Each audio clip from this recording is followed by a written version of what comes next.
In this chapter, we focus on the international freight mode selection problem.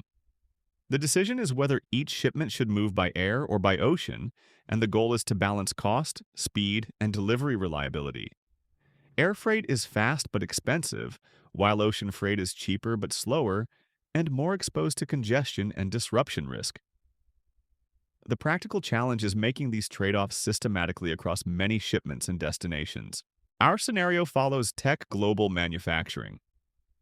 Production is in Shenzhen, China, and shipments flow to distribution centers in Rotterdam and Los Angeles.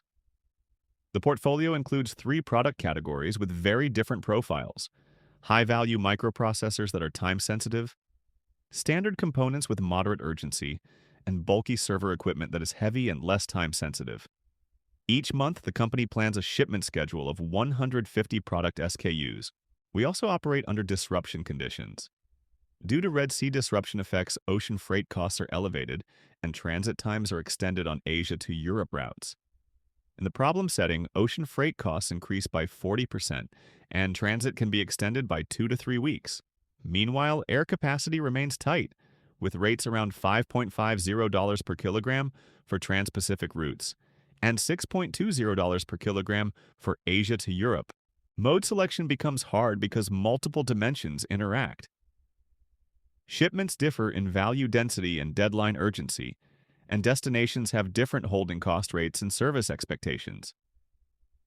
If you deliver late, you may pay explicit penalties and damage customer satisfaction.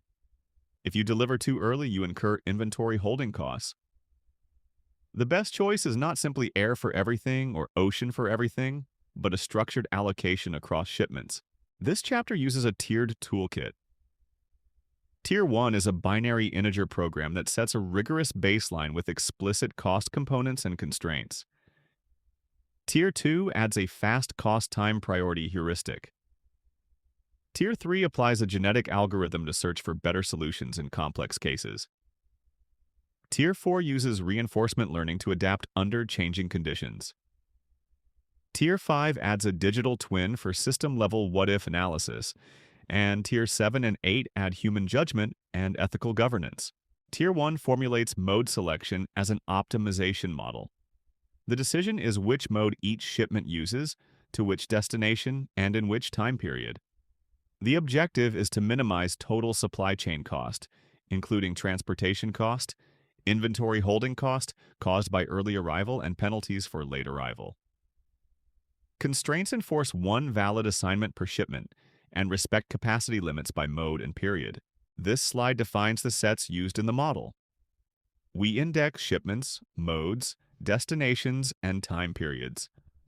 Operationally, these sets let you scale from a single shipment decision to a monthly portfolio decision that includes many shipments headed to multiple regions, each with its own requirements and deadlines.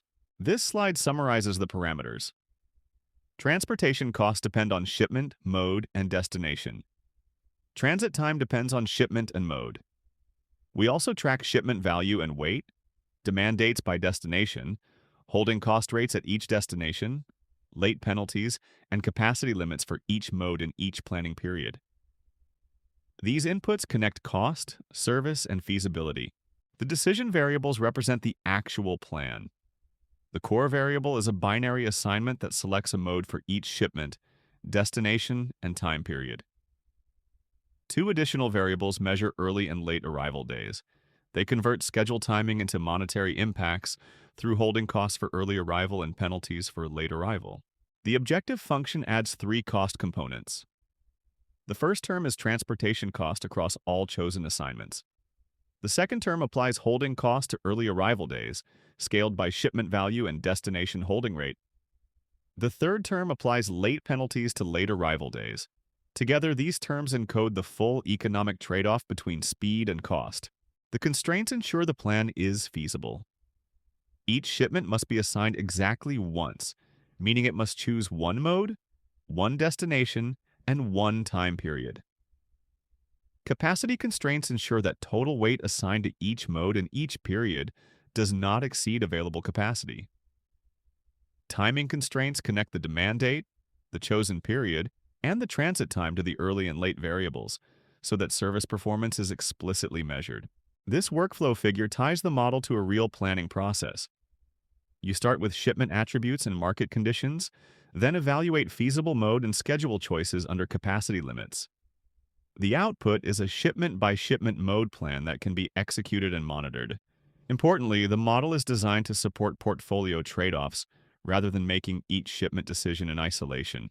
To make the discussion concrete, consider 3 shipments. The first is 500 kilograms of microprocessors valued at $2 million, due in Rotterdam in 14 days. The second is 2,000 kilograms of components valued at $500,000 due in Los Angeles in 21 days. The third is 5,000 kilograms of server equipment valued at $1 million due in Rotterdam in 35 days. Now apply the cost structure. Ocean costs $2 per kilogram to Rotterdam and $1.8 per kilogram to Los Angeles. Air costs $6.2 per kilogram to Rotterdam and $5.5 per kilogram to Los Angeles. Withholding cost at 0.1% per day of shipment value and a late penalty of $1,000 per day, the optimal allocation is intuitive but non-trivial. Use air for the time-critical high-value microprocessors and use ocean for the other 2 shipments. The reported total cost is $142,600. Tier 2 introduces a classic heuristic for real-time decisions. The idea is to compute a priority score per shipment based on time urgency, value density, and the cost difference between air and ocean. High urgency and high value density push the decision toward air, while heavy and less time-sensitive cargo tends to go by ocean. This provides fast, explainable decisions when you cannot solve an optimization model end-to-end. In this part, we move from the idea to the mechanics of the implementation. The key class visible here is the Freight Mode Selector class. Key functions in this chunk include initializer and calculate priority score. As you read it, follow the data flow from inputs to outputs, and pay attention to how the state is updated. Also check stopping rules and guardrails so iterative logic stays stable and does not drift.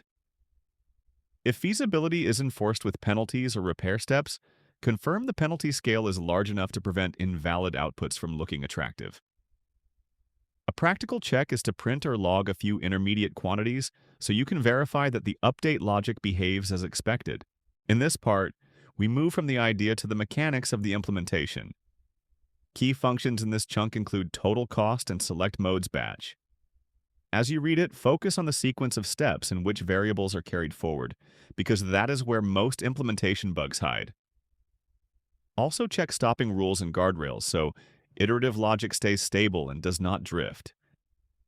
If feasibility is enforced with penalties or repair steps, confirm the penalty scale is large enough to prevent invalid outputs from looking attractive.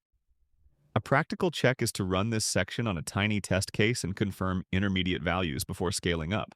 In this part, you can see the implementation details in action.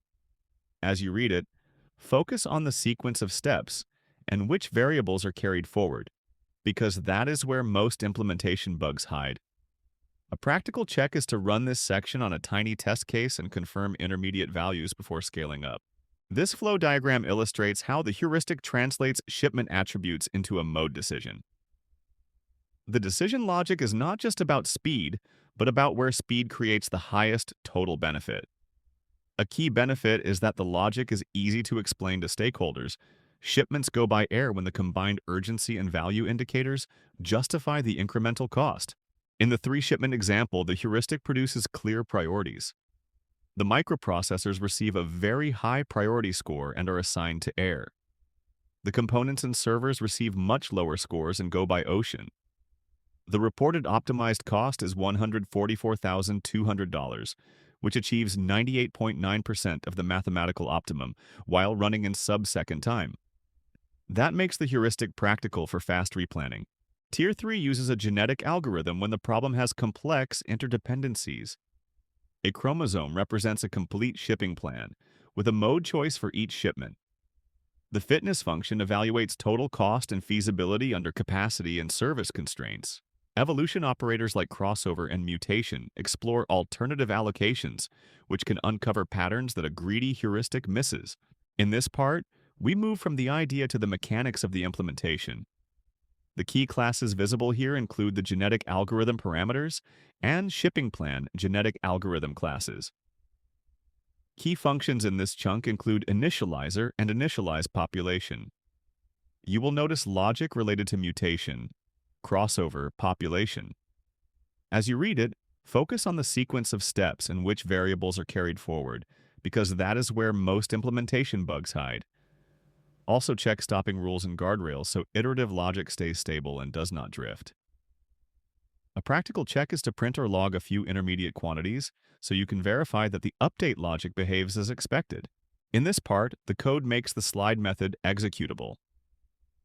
Key functions in this chunk include create heuristic individual, evaluate fitness, tournament selection, and order crossover. You will notice logic related to fitness, crossover population. As you read it, track what is computed, what is stored, and what gets updated each iteration.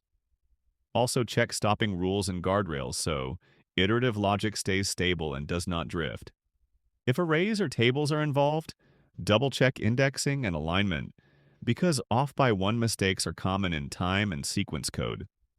A practical check is to validate this chunk against a small hand-computed example, so you can trust it before using it in production. In this part, we move from the idea to the mechanics of the implementation. Key functions in this chunk include repair capacity, mutate, and evolve. You will notice logic related to mutation, crossover. As you read it, focus on the sequence of steps in which variables are carried forward because that is where most implementation bugs hide. Also check stopping rules and guardrails so iterative logic stays stable and does not drift. A practical check is to run this section on a tiny test case and confirm intermediate values before scaling up. In this part, we move from the idea to the mechanics of the implementation. You will notice logic related to fitness, mutation, crossover, population. As you read it, focus on the sequence of steps in which variables are carried forward because that is where most implementation bugs hide. Also check stopping rules and guardrails so iterative logic stays stable and does not drift. A practical check is to validate this chunk against a small hand-computed example so you can trust it before using it in production. This figure summarizes how the genetic algorithm searches across the solution space. Over generations, the population shifts toward lower-cost, feasible allocations. The key takeaway is that population-based search can identify non-intuitive structures, such as using air selectively for certain medium-value shipments to unlock better utilization for ocean freight on heavy cargo. In a larger test case with 50 shipments, the genetic algorithm achieves a total cost of $892,450, compared to $931,200 from the greedy heuristic. That is a 4.2% improvement. The value is not just the improvement itself, but the ability to discover allocation patterns that better coordinate across the shipment portfolio. Tier 4 reframes mode selection as a learning problem. Instead of optimizing once under static assumptions, a reinforcement learning agent learns a policy that adapts to market volatility and disruption signals. State includes the current shipment set, market conditions, capacity status, and historical performance. Actions choose modes, and the reward penalizes actual costs and service failures so that the agent learns to trade cost against reliability. This slide grounds reinforcement learning in operational terms. The state contains what the planner knows at decision time, including shipment urgency and market conditions. An action is a mode selection decision, and the reward is structured to discourage late deliveries and excessive cost, while also incorporating sustainability penalties when needed. This reward definition is what shapes the learned policy. In this part, you can see the implementation details in action. The key class visible here is the Freight Mode Q learning class. Key functions in this chunk include initializer and oncode state. This part is especially about experience replay and exploration control. As you read it, follow the data flow from inputs to outputs and pay attention to how the state is updated. Also check stopping rules and guardrails so iterative logic stays stable and does not drift. A practical check is to validate this chunk against a small hand-computed example so you can trust it before using it in production. In this part, you can see the implementation details in action. Key functions in this chunk include decode action, select action, calculate reward, and remember. This part is especially about experience replay and exploration control. As you read it, focus on the sequence of steps and which variables are carried forward, because that is where most implementation bugs hide. Also check stopping rules and guardrails so iterative logic stays stable and does not drift. If feasibility is enforced with penalties or repair steps, confirm the penalty scale is large enough to prevent invalid outputs from looking attractive. For learning-based methods, verify that reward signs and penalties match the operational intent, because a small reward mistake can invert behavior. A practical check is to run this section on a tiny test case and confirm intermediate values before scaling up. In this part, the code makes the slide method executable. Key functions in this chunk include replay training and train episode.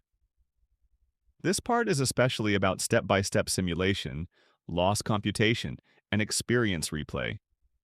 As you read it, track what is computed, what is stored, and what gets updated each iteration.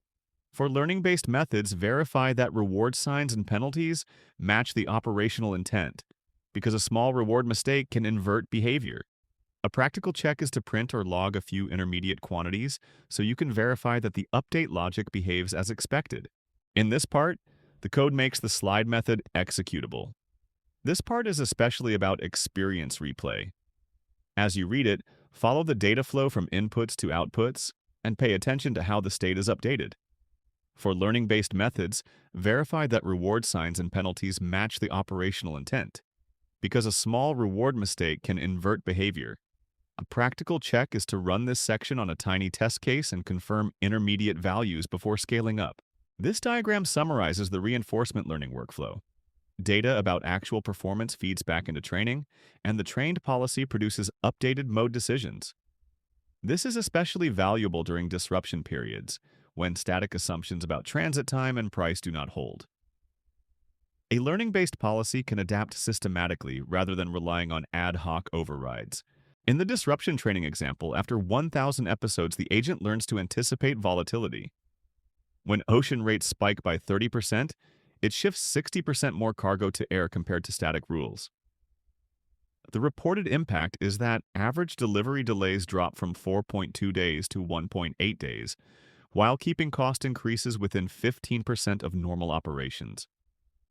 This illustrates the value of adaptive policies under uncertainty. Tier 5 introduces an integrated digital twin. Instead of optimizing a single decision layer, the twin simulates the system of systems that drives outcomes: port congestion, carrier capacity, customs processing, and demand variability. With real-time data feeds and scenario simulation, the twin supports what-if analysis. It helps planners stress test mode decisions and understand second-order effects across the network.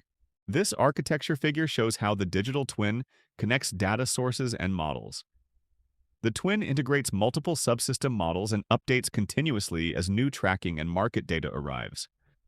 The goal is decision support. By running scenario simulations, the twin highlights where mode changes prevent downstream congestion cascades and where they may create new bottlenecks.